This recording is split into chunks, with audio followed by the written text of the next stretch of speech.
Light چلا رہا ہوں، لائٹ چلا رہا ہوں۔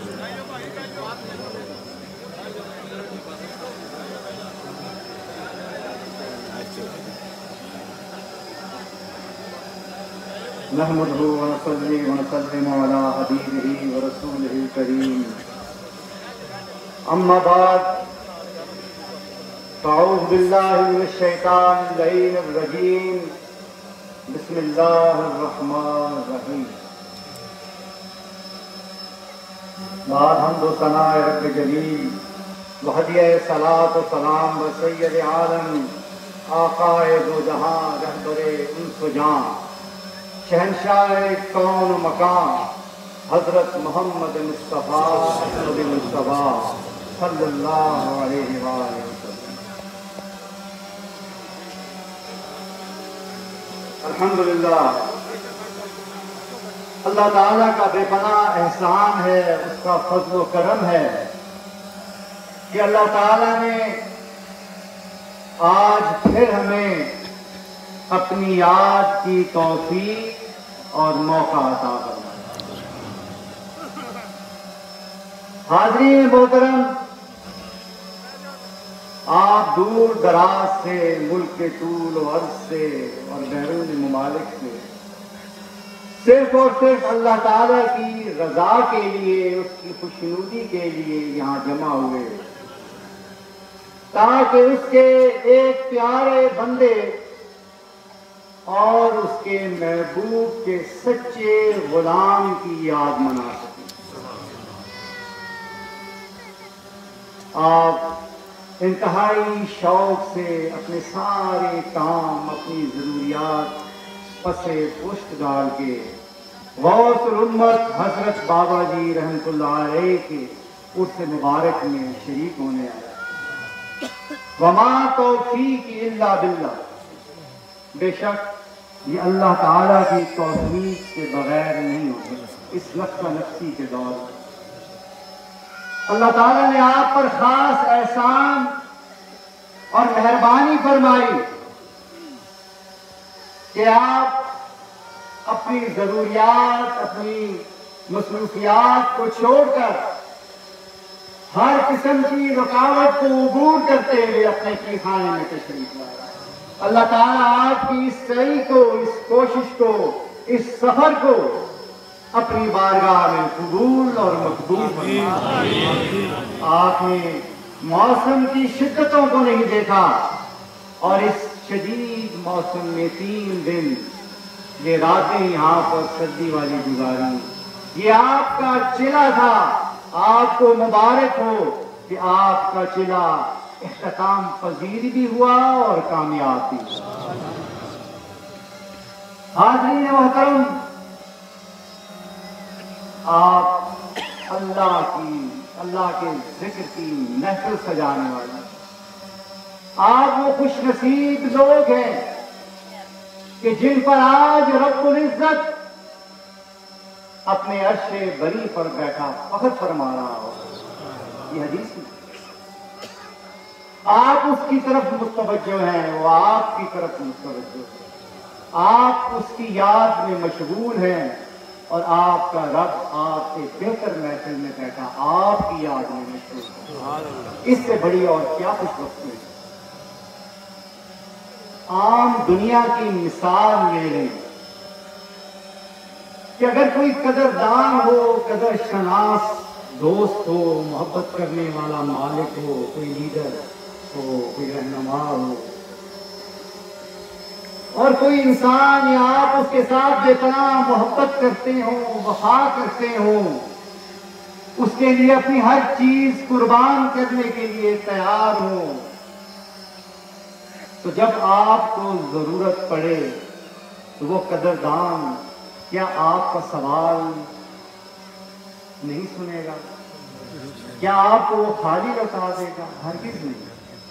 وہ تو اپنی حد الوسع کوشش کرے گا کہ یہ میرا دوست، یہ میرے سے محبت کرنے والا، یہ میرے لیے قربانیاں دینے والا، یہ میرے ساتھ وفا کرنے والا ہے، اس کے میں کسی کام آ سکوں۔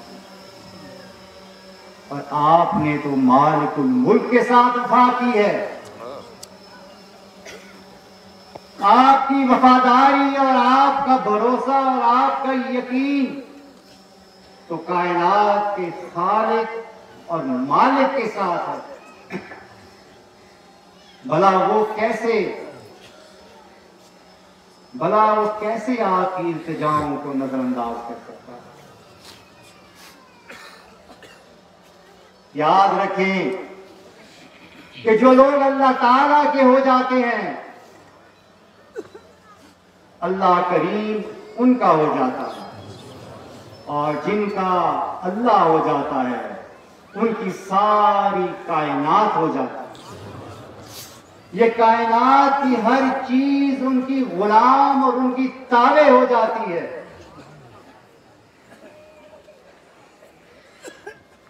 اور اللہ تعالیٰ نے آپ کو اپنے قرآن میں اس کا طریقہ اور اس کی کنجی بتا دی. وَإِلَىٰ رَبِّكَ فَارْغَب، یہ کنجی ہے. وَإِلَىٰ رَبِّكَ فَارْغَب، اگر آپ اپنے رب کے ہو گئے، اپنے دل اور روح کو اس کی طرف راغب کر دیا، تو پھر کوئی مشکل، کوئی پریشانی، کوئی رکاوٹ آپ کے آگے نہیں آ سکتی. اللہ تعالیٰ نے اپنی پاک کتاب کلام مجید میں اسی چیز کو بار بار بیان کیا تاکہ مومنین کو یہ بات سمجھا سکے، باور کرا سکے کہ دیکھو کس طرح رب اپنے بندوں کی لاج رکھتا ہے، کس طرح رب ان کی مدد کو پہنچتا ہے.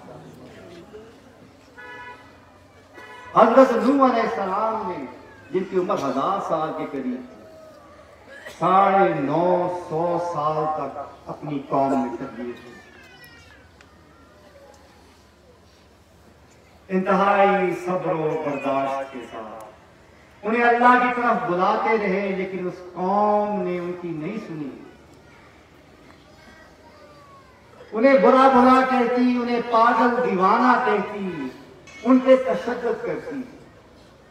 لیکن رب کی ذات اس وقت تک اس قوم کو برداشت کرتا رہا کہ جب تک نوح نے اپنی قوم کو برداشت کیا. اور جب نوح پر ظلم و ستم حد سے گزر گئے اور نوح علیہ السلام اپنی قوم سے مایوس اور نا امید ہو گئے، تو پھر یاد کرے نوح کی دعا، رب انی مغلوب فانتصر، اے میرے رب میں مغلوب اور مجبور ہو گیا ہوں، مجھے اب تیری نصرت کی ضرورت ہے. تو اللہ تعالیٰ اپنے اس پیارے بندے کی نصرت کو پہنچا. دریا اور سمندر ابل پڑے، تنور اور چولہوں نے بھی پانی ابلنا شروع کر دیا، اور تاریخ انسانی کا ایسا عظیم طوفان آیا کہ اس میں سوائے نوح کے ساتھیوں کے اور کوئی نہ بچ سکا. سیدنا ابراہیم کو یاد کیجئے کہ اپنی قوم میں تنہا مومن، اکیلے اللہ تعالیٰ کے وفادار بندے. نمرود نے یہ سوچا کہ اب انہیں سزا دی جائے، ان سے جان چھڑائی جائے اور اس طریقے سے کیا جائے کہ یہ نشان عبرت بن جائیں. تو اس نے اپنے مصاحبوں سے مشورہ کر کے ایک بہت بڑا الاؤ آگ کا جلایا کہ سیدنا ابراہیم علیہ السلام کو اس آگ میں ڈال کر جلا دیا جائے تاکہ آئندہ کبھی بھی کوئی ایسی جرأت نہ کر سکے. اب آگ اتنی شدید تھی کہ اس کے قریب بھی جانا ممکن نہیں تھا. تو پھر یہ سوچا گیا کہ انہیں کسی غلیل میں یعنی منجنیق میں ڈال کر اس آگ میں پھینک دیا جائے.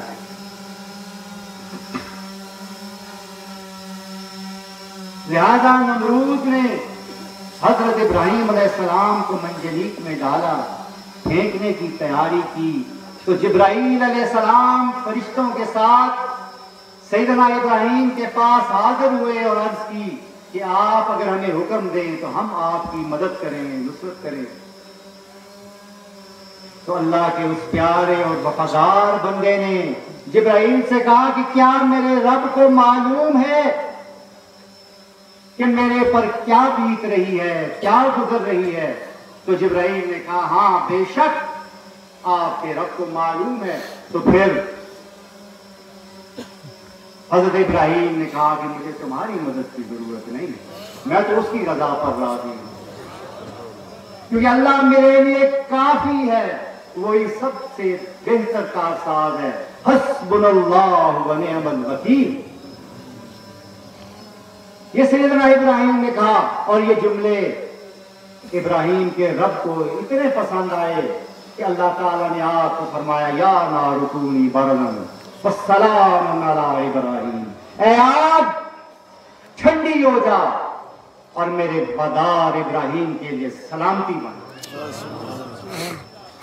یہ توکل ہے، یہ بھروسہ ہے، یہ اللہ تعالیٰ اپنے بندوں کے ساتھ اپنے بندوں کی مدد کے لیے ایسے پہنچتا ہے کہ وہ آگ ابراہیم کے لیے گلزار بن گئی جو نمرود نے جلانے کے لیے۔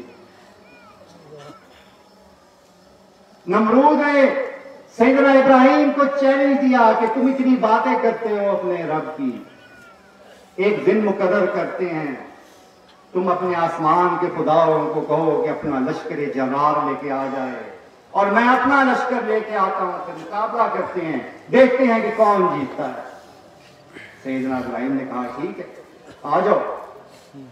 پھر ایک دن مقرر ہوا، وقت مقرر ہوا، نمرود نے ایک بہت بڑا لشکر تیار کیا، مختلف سرداروں سے بات کر کے ایک فوج تیار کی اور مقررہ جگہ پر پہنچا کہ اب ابراہیم کا خدا، آسمانوں کا خدا اپنی فوج لے کے آئے گا تو میں اس کا مقابلہ کروں۔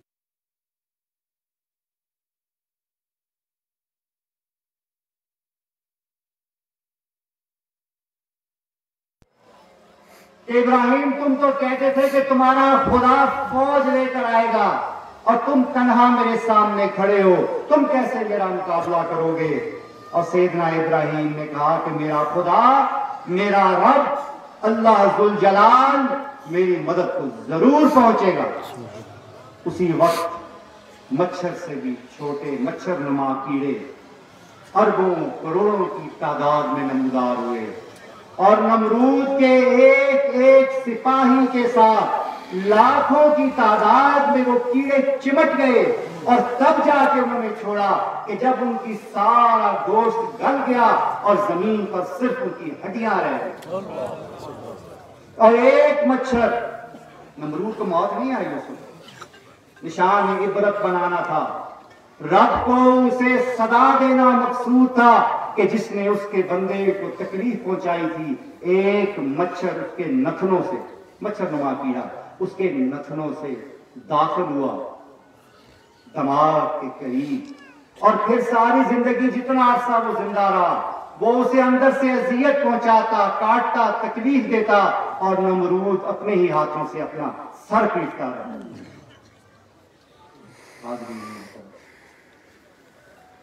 رب ذوالجلال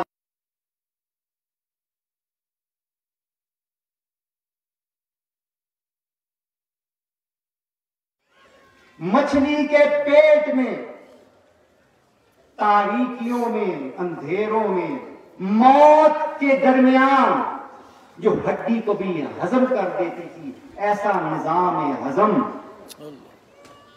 اور اس کے اندر سے سیدنا یونس نے اپنے رب کو پکارا، لا الہ الا انت سبحانک انی کنت من الظالمین،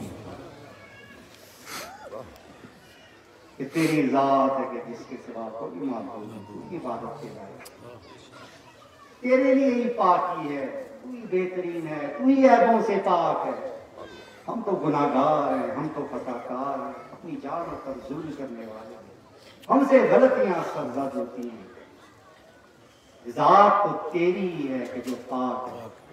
فرما رب ذوالجلال کو یہ جملے اتنے پسند آئے کہ رب کریم نے اپنے یونس کو اس اندھیرے سے نہ صرف آزاد کیا بلکہ اس مچھلی کے پیٹ کو جو سراسر موت تھی یونس کی سواری کا سامان بنا دیا اور سمندر کی دوسری مخلوق سے بچانے کا سبب بنا دیا. اسی کے اندر مچھلی نے آپ کو کنارے پر اگل دیا. ایک پودا آپ کے سامنے رب نے اپنی حکمت سے اگا دیا تاکہ پتھروں کا آپ کے جسم پر سایہ ہو جو نرم پڑ گیا تھا اور آپ سے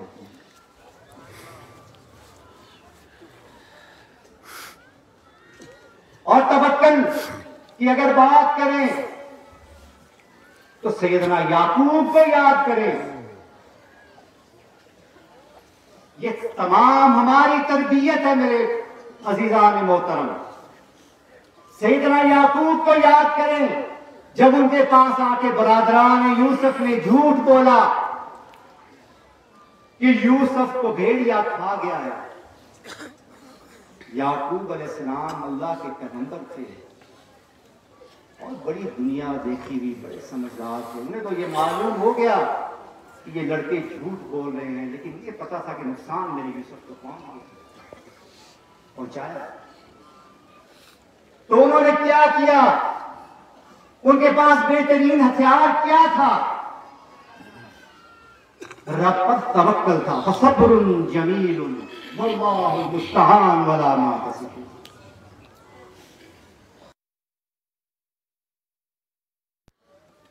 پناہ مانگی یعقوب نے ان باتوں سے اپنے رب کی کہ جو ان سے برادران یوسف کرتے تھے.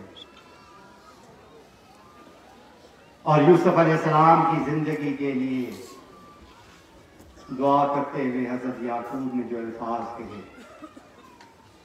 یا کثیر الخیر و یا دائم المعروف.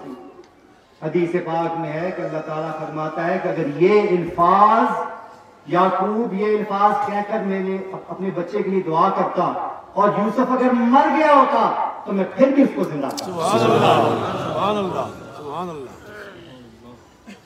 رب پر توکل کرنے کا یہ نتیجہ نکلا کہ یوسف علیہ السلام اندھیرے کنویں سے نکلے اور مصر کے خزانے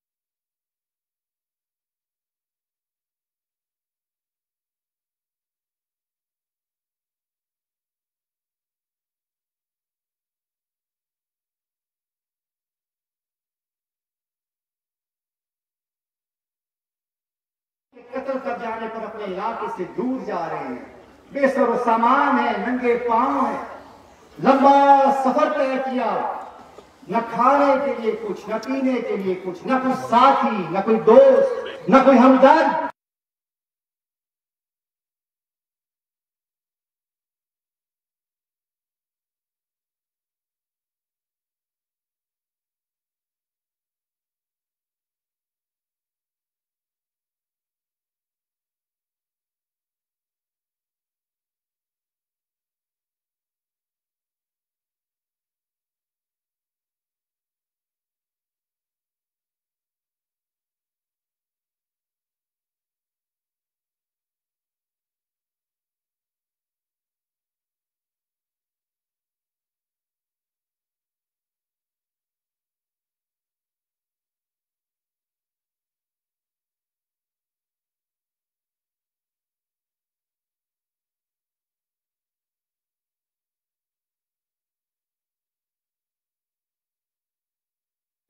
بادشاہ کو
پڑ جائے گی، کہیں ان پر نظر